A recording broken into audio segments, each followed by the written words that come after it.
Belum masang AC. Udah live ya.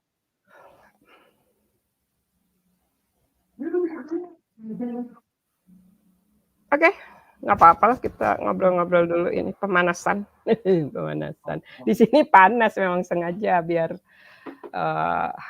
keringatnya keluar. Udah live. Kita mulai aja ya. Iyalah, kita mulai aja. Ya. Sambil ini Halo, izin pamit ya. duluan nanti. Oke. Selamat siang, sahabat Sandi Kerlip. Kita bertemu kembali dalam Edu Biung atau edukasi dengan biung-biung ini.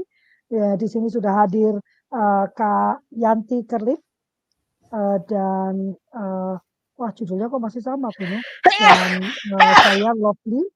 Dan kita akan bicara hari ini masih bicara tentang pendidikan inklusi, tapi kami ingin coba membagikan pendidikan inklusi yang kami kerjakan di dalam rumah kami masing-masing.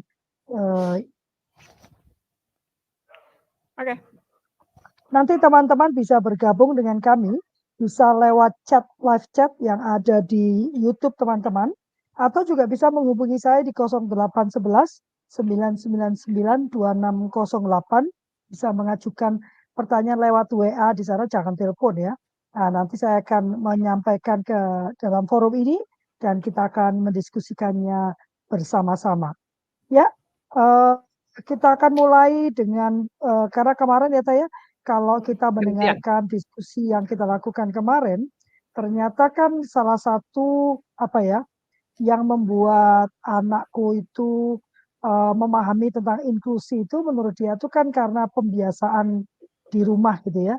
Jadi kok aku makin merasa bahwa yang kamu katakan itu kan bahwa pendidikan itu adalah untuk Menyemai menyemai benih-benih benih budaya ya inklusif. inklusivitas ya, dan itu penting untuk kita pahami dan penting untuk kita lakukan ya, karena kalau di rumah itu tidak dimulai ya agak sulit ya buat kita untuk membawa anak-anak kita masuk ke dunia yang lebih luas lagi gitu kan. Memahami perbedaan antara keluarga aja, sibling aja, kalau itu tidak dibiasakan, maka melihat ke perbedaan yang lebih luas lagi itu akan menjadi sulit bagi anak-anak kita. Silakan Teh. Oke. Ya, ini pengalaman yang menurut saya tak terlupakan dalam sejarah keluarga kami ketika saya dalam keadaan hamil 6 bulan itu mengajak putri sulung kami untuk bergabung dengan ayah mereka di Kota Malang. Di sana ternyata rumah kami yang begitu luas, sangat luas karena ada banyak lapangan, lapangan tempat olahraga gitu. Kiri kanannya itu yang satu pastor, yang satu pendeta gitu kan. Karena saya harus full bed rest karena terus mengalami pendarahan, jadi putri sulung kami ini lebih banyak diasuh oleh tetangga-tetangga kami bergantian gitu, dan setiap kali pulang dia membawa lagu-lagu baru gitu. Secara memang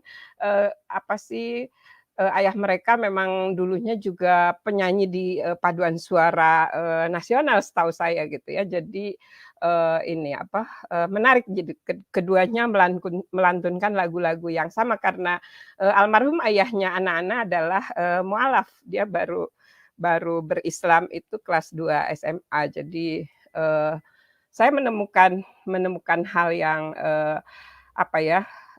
sangat beralasan mengapa di keluarga kami benih-benih budaya inklusif itu dilaksanakan secara sadar dan terencana gitu ya.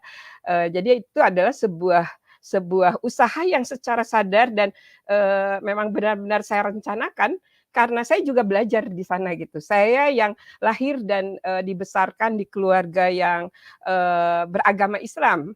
Dan nggak tanggung-tanggung, ibu saya bahkan lahir dan besar di pesantren, dan beliau juga guru ngaji untuk banyak keluarga di RW kami gitu ya. Jadi ketika melihat menjumpai hal-hal yang berbeda dan ternyata rasa keberagamaannya itu sama. Jadi ketika kami sholat anak saya ikut ikut, sholat kebetulan, anak saya tuh usia 18 bulan seingat saya sudah bisa membaca tanpa diajari ya, dia otomatis aja ikut. Orang tuanya kan masih kuliah waktu itu jadi ikut belajar gitu ya. Dan 2 tahun sudah bisa menulis, jadi dia bisa menyampaikan gagasan-gagasan dalam pikirannya tuh secara literate gitu ya. Jadi ada dalam bentuk, karya sastra segala lah karena dia memang, sangat senang dengan sastra sejarah gitu dulu sejak kecilnya gitu kan. Dan dia dia bahkan gini, "Bu, kita perlu ke Jakarta segera karena ternyata Masjid Istiqlal yang begitu besar, begitu kita agung-agungkan sebagai umat Islam, itu arsiteknya tuh, sama seperti, pendeta di kiri," gitu, saya lupa, namanya waktu itu gitu ya. Nah ini, kemudian saya melihat, iya ya, sebenarnya, nilai-nilai luhur yang, kita pegang sebagai keluarga yang lahir, tumbuh, besar di Indonesia ini sebenarnya sudah sangat, inklusif dan kenyataan ini juga, kembali ya saya, takjub sekaligus bangga dengan apa yang ditemukan dan dikenali oleh Raka Ibrahim di perjalanannya dalam 4 tahun ini menyusuri daerah-daerah pesisir di Indonesia gitu ya. Dan, makin makin meyakinkan saya bahwa sebenarnya kalau kita, secara sadar mau mengindonesia dengan menjadikan pengasuhan di dalam, rumah kita itu sebagai usaha sadar dan terencana, eee, benih-benih budaya inklusif itu mengakar kuat di dalam keluarga kita. Seharusnya tidak ada lagi, kekhawatiran kita akan adanya yang disebut salah satu dosa besar intoleransi gitu ya. Ketika di dalam, keluarga semua anak tumbuh dalam, pengasuhan yang berbasis, hak anak dan benar-benar, membuka ruang agar benih-benih yang, sudah mengakar dalam falsafah negara kita, yakni, Pancasila itu benar-benar, dipegang, teguh. Kalau saya sih, dari situ dulu ya Kakak Lovely, silakan Kak Lovely. Aku kok makin mengemuka ya, pentingnya satu apa, setidaknya ya, satu, literasi tadi kan terkait Mhm, terkait apa, terkait kebangsaan itu tadi kan. Karena, ya, eee, tadi kamu menyebutkan secara sadar bersedia menjadi Indonesia gitu kan. Nah, mhm, waktu menyatakan secara sadar bersedia menjadi Indonesia, berarti kan kita harus paham dulu sebetulnya, apa sih Indonesia itu, ya kan? Apa yang menjadi falsafah Indonesia itu, sehingga ke depannya waktu kita mau berperilaku, bertindak itu, sudah jelas gitu ya Tante ya, betul. makin makin mengerti bahwa memang perlu untuk menyimak gitu ya, menjelajah apa sih yang menjadi tujuan dan cita-cita, founding Bet fathers kita gitu waktu, membentuk negara ini gitu kan.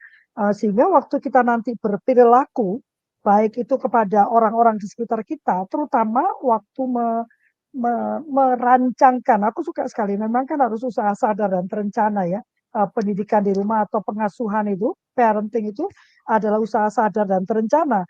Tapi diawali dengan tadi secara sadar memang bersedia, ya kan, bersedia menerima falsafah negara Indonesia, ya kan. Kan itu intinya ya, terjadi mhm, repot-repot itu kan karena, apa, memaknainya itu ke kanan ke kiri gitu, sementara yang dimaksudkan itu jelas gitu kan.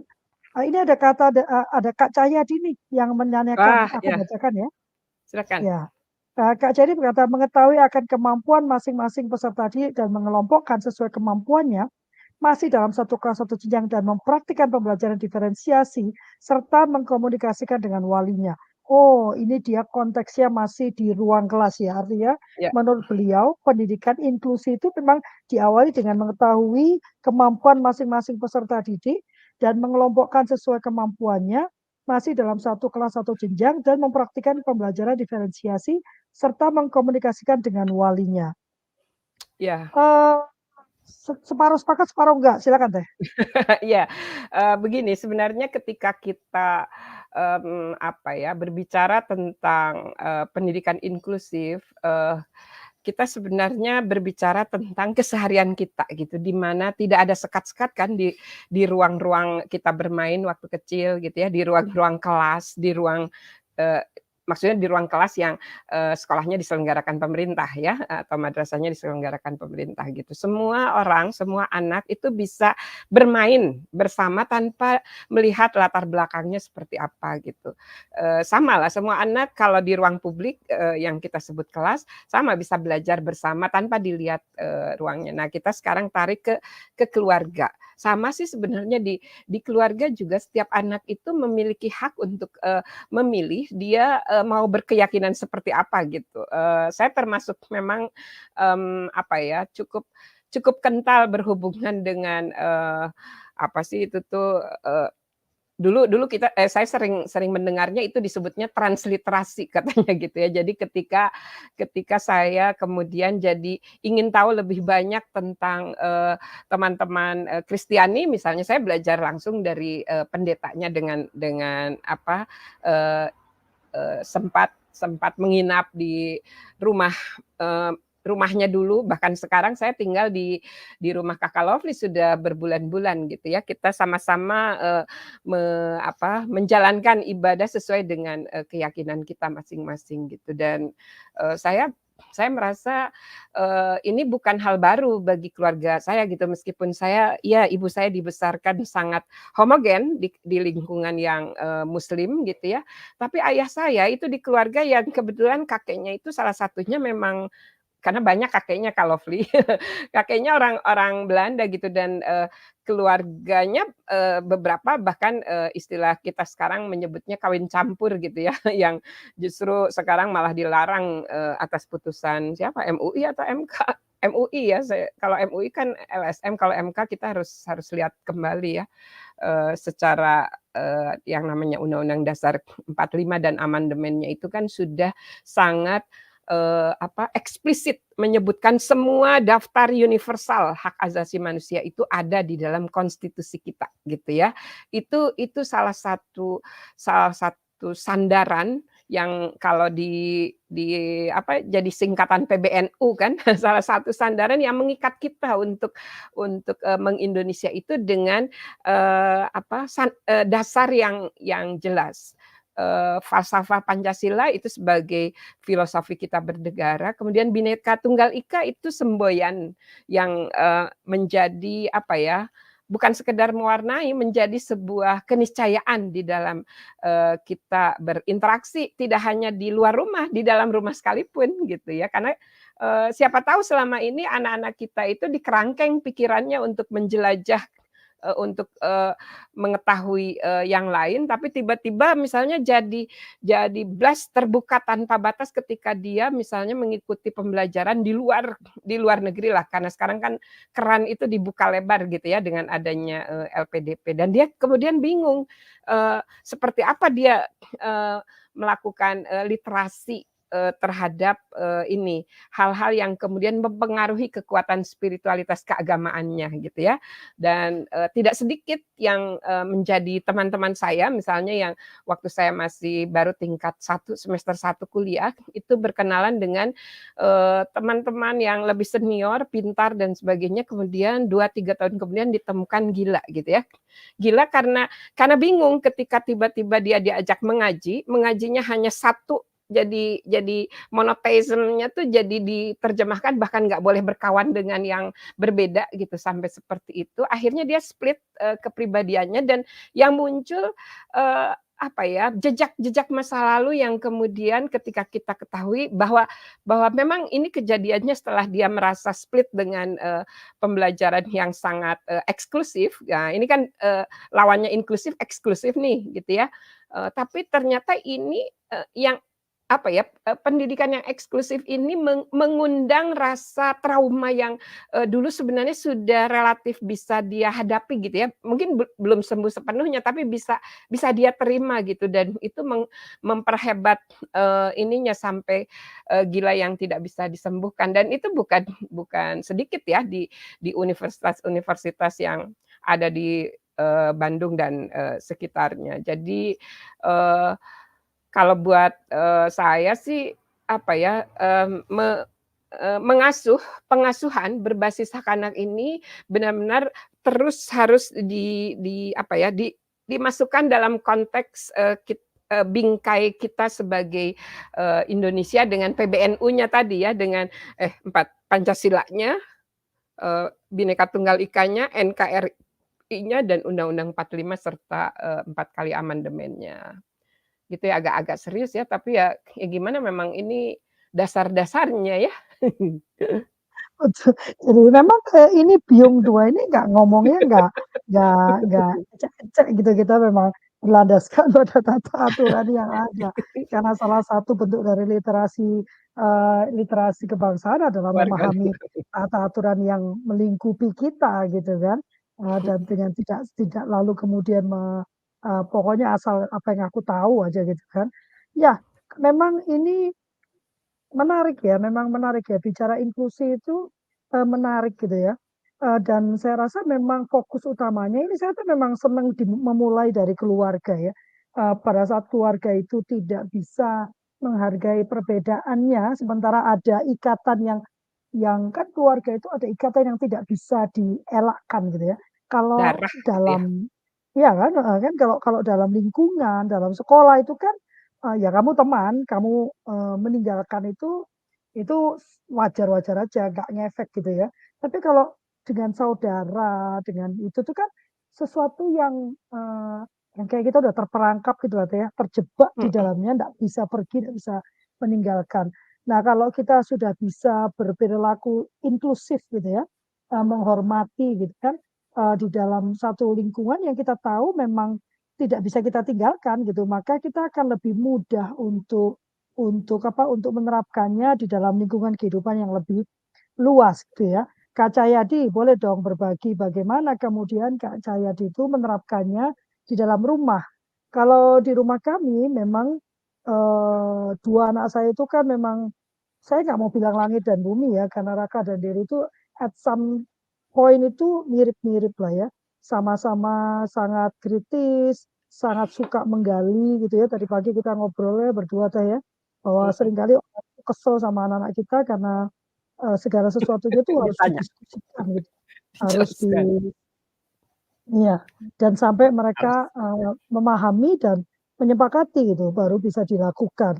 Kecuali hal yang menurut kita itu membahayakan ya, baru itu perlu kita diskusikan. Nah, tapi dalam konteksnya itu juga Raka kadang-kadang, ini protes gitu kan, kenapa kok dengan adiknya itu, saya menurut dia ya, jauh lebih, lebih lenience gitu ya, sementara dengan dia kok, keras gitu menurut dia. Sementara dia nggak tahu bahwa aspek kehidupan mereka itu kan banyak. Jadi di satu sisi itu lebih keras pada Delly, di satu sisi lebih keras pada Raka, gitu kan. Semua bergantung pada kebutuhannya masing-masing gitu kan. Dan kemarin, saya senang kalau akhirnya dia bisa menangkap bahwa, perbedaan perilaku dan perlakuan itu semata-mata karena saya melihat kebutuhannya berbeda.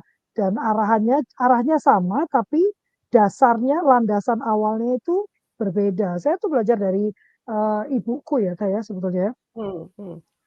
Saya dan ibu itu dibesarkan oleh orang yang sama sebetulnya, nenek saya ya, Baik. dan, saya nggak yakin bahwa nenek saya itu mengalami perubahan signifikan terkait cara dia membesarkan gitu ya. Karena, dia juga membesarkan saya dengan cukup cukup keras gitu ya. Pertanyaan saya kan kenapa kok kok hasilnya saya dan ibu saya tuh beda jauh begitu kan. Itulah kesimpulan saya bahwa, eee eee, penerapan pendidikan pada anak meskipun tujuan akhirnya pasti kan bukan membantu dia menjadi manusia yang potensinya keluar semua, yang menjadi berkat untuk alam semestanya gitu kan. Tetapi proses pembelajarannya itu jadi berbeda. Kita tuh selalu fokus pada persekolahan, di mana persekolahan itu punya kompleksitasnya masing-masing gitu ya, yang berbeda dengan, rumah gitu. Tapi kalau kita yang di rumah saja sudah merasa, apa ya, waduh Kak, berat banget anak saya 5 gitu ya. Maka saya pikir sebagai orang tua kita tidak punya hak kemudian meminta guru punya perspektif yang sedemikian. Karena dia menghadapi setidaknya 25 sampai 40 bahkan ada yang 50 anak per kelas gitu kan. Tapi kalau dari kita kita sudah memulai dari rumah mengajarkan anak membedakan, menghargai perbedaan, bahkan perbedaan pemikiran saya dengan anak-anak.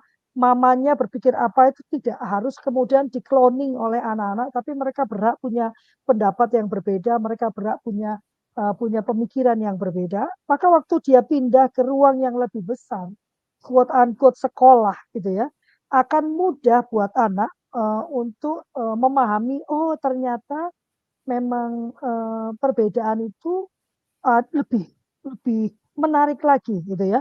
Kalau dulu cuma berhadapan dengan 3 saudaranya atau 4 saudaranya, sekarang dia melihat perbedaan dari 30, 50 orang di dalam ruang kelasnya. Nah ini juga membuat pekerjaan guru menjadi lebih masuk akal. Saya nggak bilang lebih mudah, karena kalau menjadi lebih mudah kan kesannya itu kayak males gitu gurunya ya. Tapi menjadi lebih masuk akal gitu. Karena anak-anak ini sudah memahami perbedaan. Orang tuanya juga sudah memahami dan menghargai perbedaan yang ada. Nah, karena waktu itu saya tidak menemukan praktek sedemikian di sekolah-sekolah yang saya pilih, bukan yang saya kunjungi bersama anak-anak saya, itu sebabnya kami memutuskan untuk melakukan homeschooling. Setidaknya saya ingin melestarikan pemahaman anak-anak bahwa it is okay to be different, gitu kan. Unik itu boleh, dan unik itu adalah sesuatu yang bukan ditakutkan atau berusaha untuk diubah, tetapi sesuatu yang dihargai. Bahkan, gitu kan, kalau kami ini kan senangnya beda, gitu ya. Kalau kami tiba-tiba sudah mengarus utama itu kami agak gelisah ya. Kami satu rumah itu tidak gelisah. Ini kayak kita kok jadi boring gini ya Maya, begitu ya. Kira gitu ya tuh ya. Nah yuk Kak Ya, ya, Cahyadi, ya. ini kalau di rumah kebetulan kalau di rumah belum ada kemajuannya lagi nih pernyataannya. Bagaimana kalau di rumah Kak Cahyadi? Terima kasih loh Kak Cahyadi sudah hadir ya. Yang lainnya nih kayak hari ini sudah ada 4 orang saya lihat ya di catatan yang sudah menonton. Ayo silakan berbagi atau juga membagikan kisah apa yang sudah dialami. Kalau Anda merasa malu atau ragu-ragu menuliskan di live chat, Anda silakan menghubungi saya lewat WhatsApp di 0811, ini saya catat ya, 0811 999 2608. Nanti akan saya pindahkan tanpa menyebutkan nama maupun identitas Anda. Enak kok. Ya, silakan Teh. Ya, ketika kita, sepakat menjadikan, 4 prinsip hak anak itu menjadi dasar di dalam, pengembangan, dan implementasi pendidikan khususnya di Sandikerlip, juga disuarakan dengan, rutin, di kultur parenting, sebenarnya, benih-benih budaya inklusif itu sudah kita tebar dengan, mengedepankan prinsip non-diskriminasi gitu. Karena, pada dasarnya inklusivitas itu kan memandang perbedaan itu sebagai sesuatu yang indah gitu. Jadi, eee, oke ini ada dari Kak Cahyadi nih. Kebetulan kalau di rumah anak saya hanya 1, kalau di kelas dan di sekolah jadi banyak, dan disitulah peran kami dalam memahamkan dan membiasakan penanganan inklusi pada teman guru, wali murid. Oh iya, putranya tunggal ya Kak Cahyadi ya. Ayo Kak nambah lagi putranya. Kalau perlu Ah, ini apa, seperti kami, ada banyak anak-anak ideologis, ada banyak anak-anak asuh gitu ya, banyak loh anak Indonesia yang butuh butuh diasuh oleh orang seperti Kak Cahyadi ya. Ya, ya itu. Jadi, sebenarnya gini ya, banyak nama lain yang, sebenarnya ketika dikumpulkan itu sudah menjadi modal modal kita di dalam menerapkan pendidikan inklusif ini gitu ya. Namun memang harus secara, eksplisit pendidikan inklusif ini tidak disembunyikan di dalam, pendidikan khusus misalnya. Karena gini, Undang-Undang Sistem Pendidikan Nasional kita tidak menyebutkan tentang pendidikan inklusif, betul nggak? Yang ada Mhm. pendidikan khusus dan pendidikan layanan khusus. Akibatnya, pendidikan khusus hanya diposisikan untuk anak-anak yang disebut berkebutuhan khusus. Itu pun yang berkebutuhan khusus kemudian diperkuat lagi dengan adanya undang-undang penyandang disabilitas, khususnya itu adalah penyandang disabilitas gitu. Padahal kalau kita lihat nomenklatur Mhm. di Undang-Undang Sistem Perlindungan Anak saja, ada 15 kategori anak-anak yang memerlukan perlindungan khusus.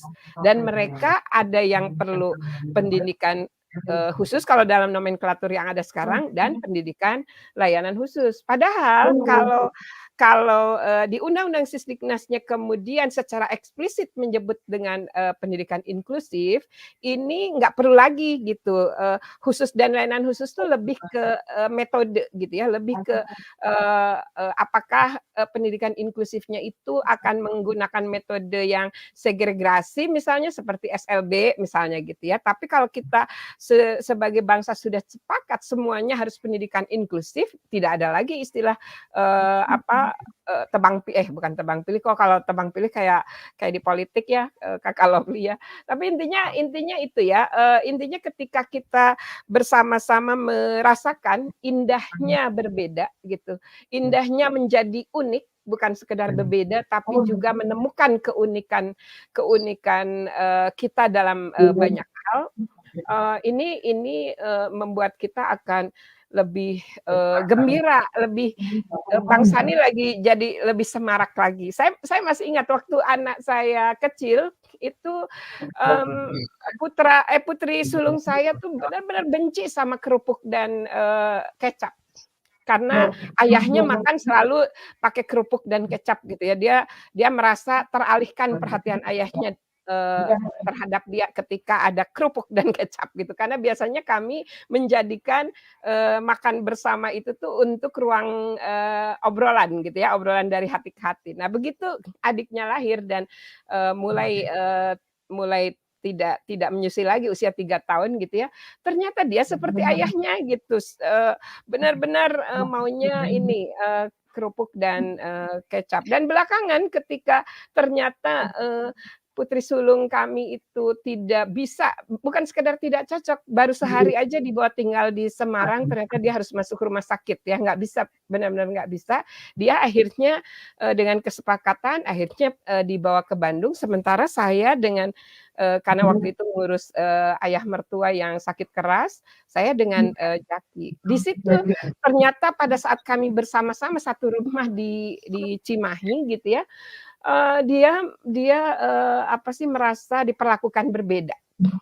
Nah itu ya, padahal dalam prosesnya rasanya sudah, penjelasan dan alasannya itu benar-benar sesuai dengan, kebutuhan kesehatan dia gitu, ini dia gitu. Tapi ternyata, butuh waktu cukup lama untuk secara sadar, kami semua tumbuh, dengan perasaan, diperlakukan adil, satu sama lain merasa diperlakukan adil gitu. Meskipun sampai akhir hayatnya, anak-anak masih merasa, ayahnya, apa ya, adil buat temannya katanya gitu. Kita harus bersyukur kata kata anak saya dengan bangganya, "Kami sangat bangga karena almarhum, ayah kami sangat adil kepada teman-temannya."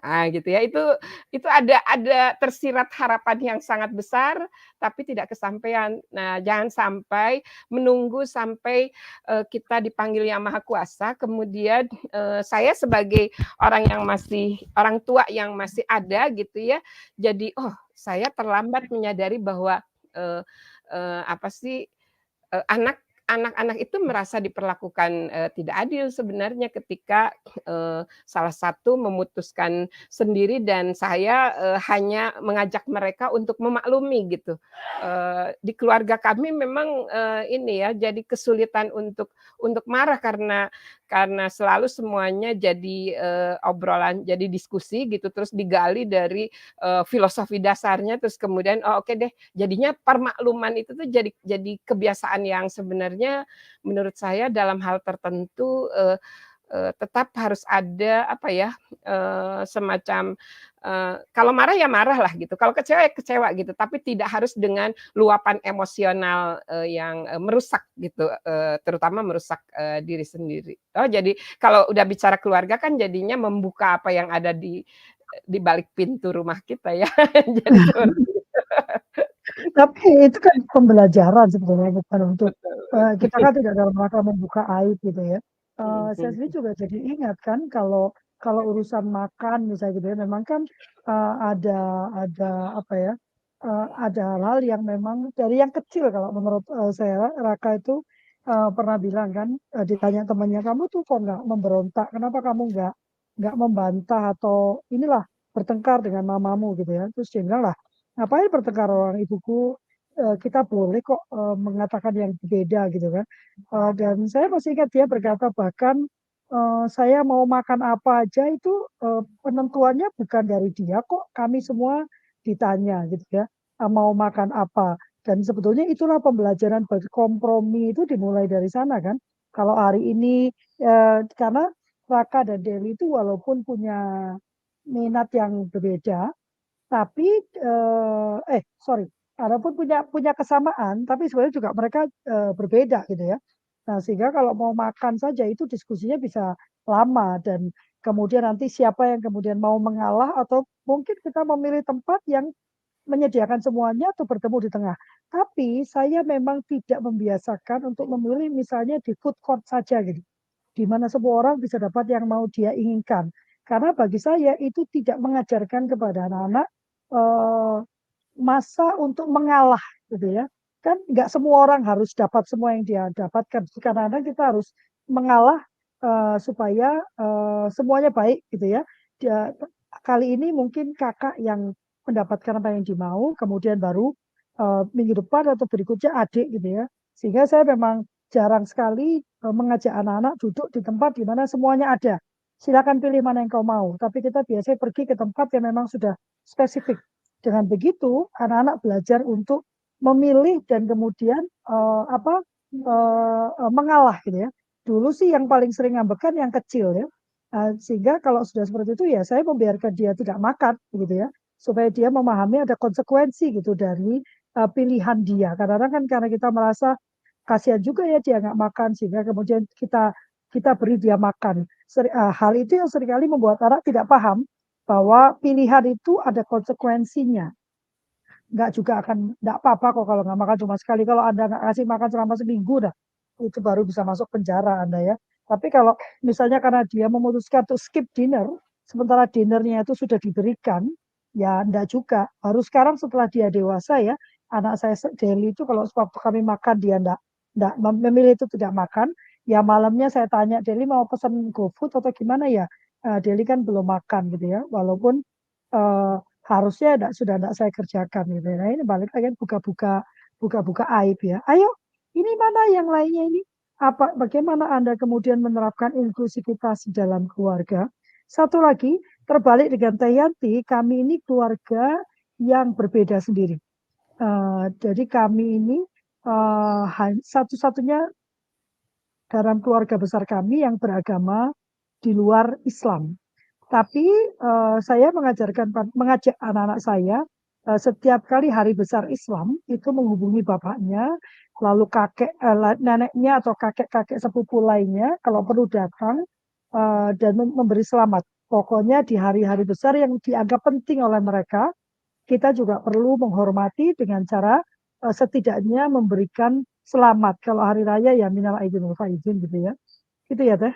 Mhm mhm. Waktu kita masih ada 10, menit karena kami hari ini hanya punya waktu 45 menit, Teh Yanti masih sibuk dengan, CSR-nya dan saya kebetulan jam 1 itu harus masuk ke ruangan karena, harus menerjemahkan. Jadi ayo kita manfaatkan waktu yang ada, tapi kami berusaha untuk konsisten. Kami berjanji jam 12 siang itu kami menemani teman-teman untuk makan Makan siang siang. bersama. Ya kan, untuk lunch bersama gitu ya. Sehingga saat ini saya ada di tempat yang berbeda karena saya langsung masuk ke ruang kerja, ke tempat saya harus bekerja. Teh Yanti juga ada di rumah karena harus mengerjakan penugasan dia, tapi kami, meluangkan 45 menit ya untuk berdiskusi bersama teman-teman, membagikan ide kami terkait pendidikan berbasis hak anak. Jadi tema besarnya adalah gagasan tentang pendidikan berbasis hak anak yang kemudian kami wujudkan dalam bentuk sekolah kami, yaitu Sekolah Anak Mandiri Kerlip, yang akan ada di kafe-kafe di dekat lokasi Anda. Silakan Teh. Iya, dari obrolan kita siang ini tuh jadi ini ya, jadi terfikir memang, kita, advokasinya jadi nggak tanggung-tanggung ya. Kita akan kawal, apa, revisi Undang-Undang Sisdiknas dengan kebaruan pendidikan inklusif secara eksplisit disebut di dalam Undang-Undang Sisdiknas dan, ini menggantikan istilah pendidikan khusus dan, layanan khusus gitu ya. Dengan, demikian kita akan mendorong agar, pendidikan inklusif ini menjadi ciri dari, eee, penerapan pendidikan berbasis hak anak baik itu di satuan, pendidikan di jalur, formal, dalam hal ini sekolah, madrasah, perguruan tinggi, apapun lah itu ya, juga di jalur non formal dan, terutama sekali di informal, di keluarga ya, karena, konon menurut hasil, penelitian yang, kami baca, pilar peradaban yang masih tersisa dan masih masih mungkin untuk kita perkuat adalah keluarga. Pilar-pilar lainnya itu, sudah sulit untuk bisa mengejar ketertinggalan dengan, IoT yang luar biasa ya, Internet of Things yang luar biasa ini, kelihatannya menggempur, ranah kehidupan kita dari berbagai sudut, atas, bawah, kiri, kanan, depan, belakang dan, ini hanya bisa apa ya, menjadi kekuatan baru untuk, membangun peradaban yang lebih, baik ke depan ketika, pilar peradabannya dalam hal ini keluarga itu benar-benar menerapkan pengasuhan berbasis hak anak. Di dalamnya, tentunya, dengan ciri pertama menerapkan pendidikan inklusif ya, ini mengakar, dari 4 prinsip hak anak yang, kita, kumandangkan terus di dalam, ruang-ruang di kultur parenting pagi khususnya. Kakak-kakak sekalian yang hadir, hari ini, kita secara khusus memang hari ini bicara tentang bagaimana pendidikan inklusif itu kami terapkan di keluarga kami. Tapi apa yang sudah di-share oleh dibagikan oleh Kak Cahyadi itu menunjukkan bahwa, apa ya, kita masih berkesempatan untuk bisa mewarnai gitu ya, apa yang, kita terapkan di rumah sudah baik ke ruang-ruang di mana kita bekerja. Kalau kita bekerja di dunia pendidikan tentunya di kelas dan di sekolah itu sangat sangat membutuhkan, peran kita untuk bisa, mencegah, gejala-gejala eksklusif, gejala-gejala eksklusif dengan, ini ya, dengan, membiasakan perilaku baik agar, eee, sesuai dengan nilai-nilai inklusi yang mengakar di dalam, falsafah kita bernegara, di dalam semboyan negara kita, di dalam keinginan kita untuk menjadi NKRI tanpa meninggalkan, keindahan, perbedaan yang, dimiliki oleh, masing-masing secara individu, maupun secara, suku, ras, dan, agama ya. Kita lihat, hal-hal indahnya lalu kemudian kita rajut, hal-hal yang samanya gitu sebagai, sesama warga negara yang memang, ingin mengindonesia dengan, kekayaan, perbedaan yang luar biasa ya di kita. Lebih dari, saya lupa persisnya ya, tapi, lebih dari hampir 1.000 bahasa daerah kita gitu ya dan, sebagian besar sudah mulai akan punah karena, kehilangan penuturnya. Nah, ayo kita kembali, melihat di rumah kita, bahasa-bahasa ibu kita seperti apa sih yang terasa, apa ya, menyalurkan, energi sayang, energi cinta di dalamnya gitu dan, saya kira ini akan menjadi apa ya, pendidikan inklusif ini akan menjadi, sangat luar biasa ketika, proses untuk menumbuhkan kembali penggunaan bahasa ibu itu menjadi sesuatu yang, apa, membanggakan gitu, bukan sekedar, peringatan atau waktu-waktu sepintas atau bahkan jadi, repot gitu. Karena saya sebagai orang Sunda, saya dan ternyata menurun ke anak-anak saya ya, nilai nilai rapot yang sulit untuk kami raih itu ya nilai bahasa bahasa Sunda gitu. Entah entah gimana padahal saya penutur asli, bahasa Sunda. Bayangkan anak-anak saya yang, bukan penutur asli karena, ayahnya dari, berbahasa Jawa gitu ya.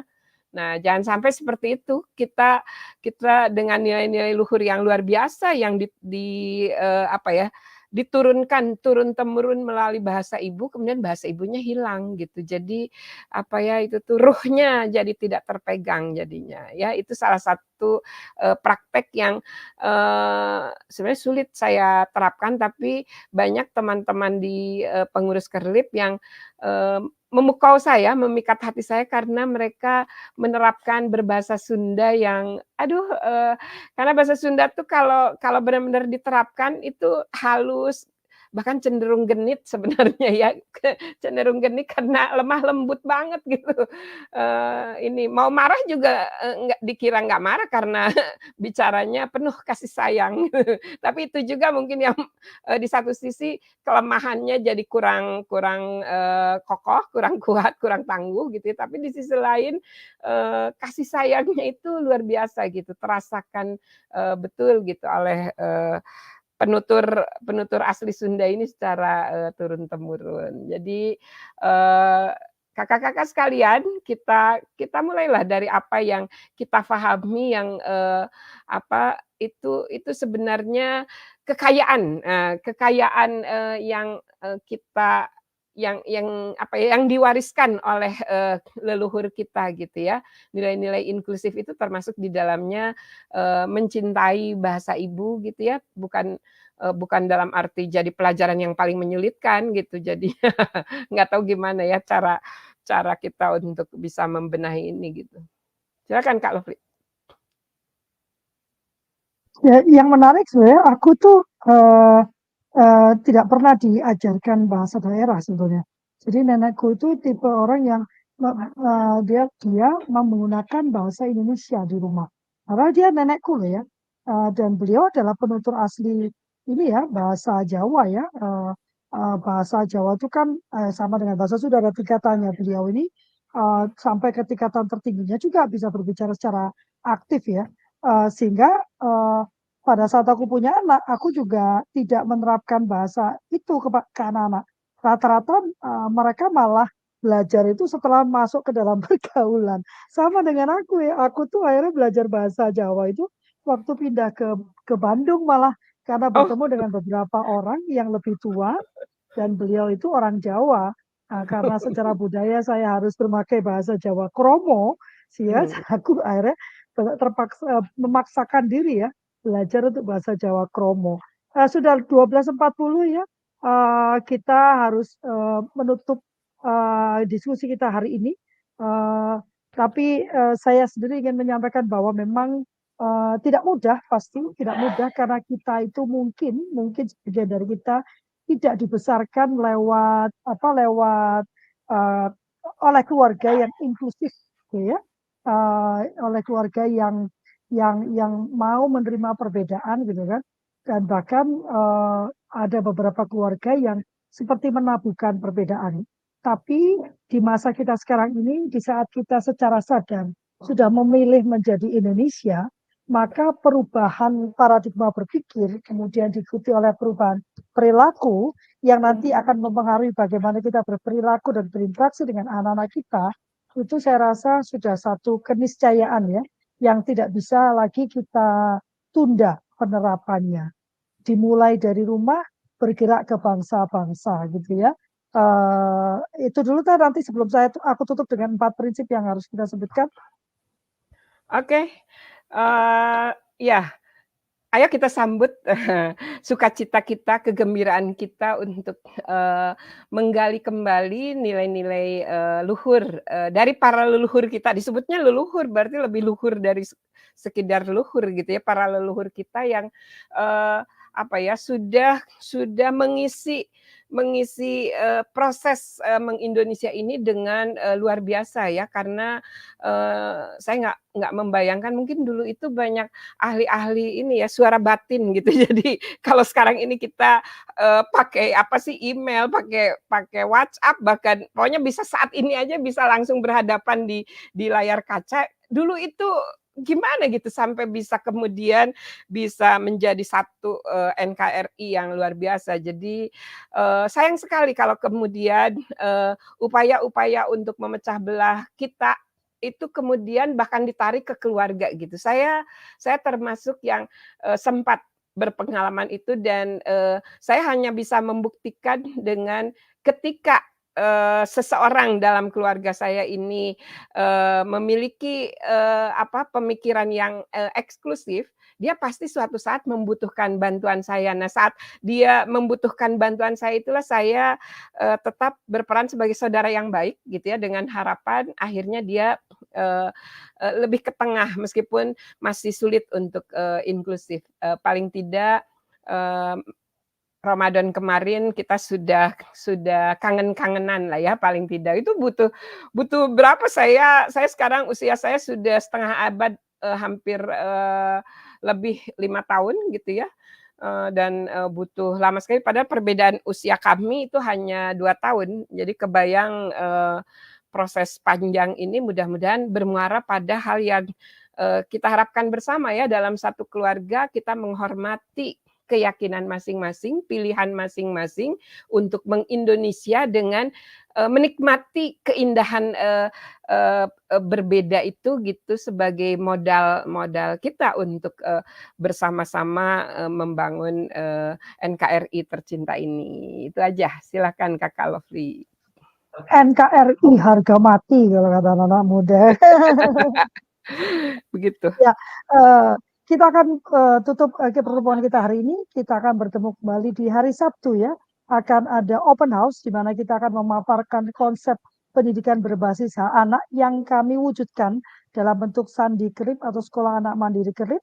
Anda juga bisa mendaftarkan anak-anak Anda usia kelas 5 sama kelas 6 dan juga SMP, lalu, SMP ya, untuk mencobakan, konsep, metode belajar cara asik cari tahu yang kami pergunakan. Saya mengingatkan ada 4 prinsip dalam perlindungan hak anak.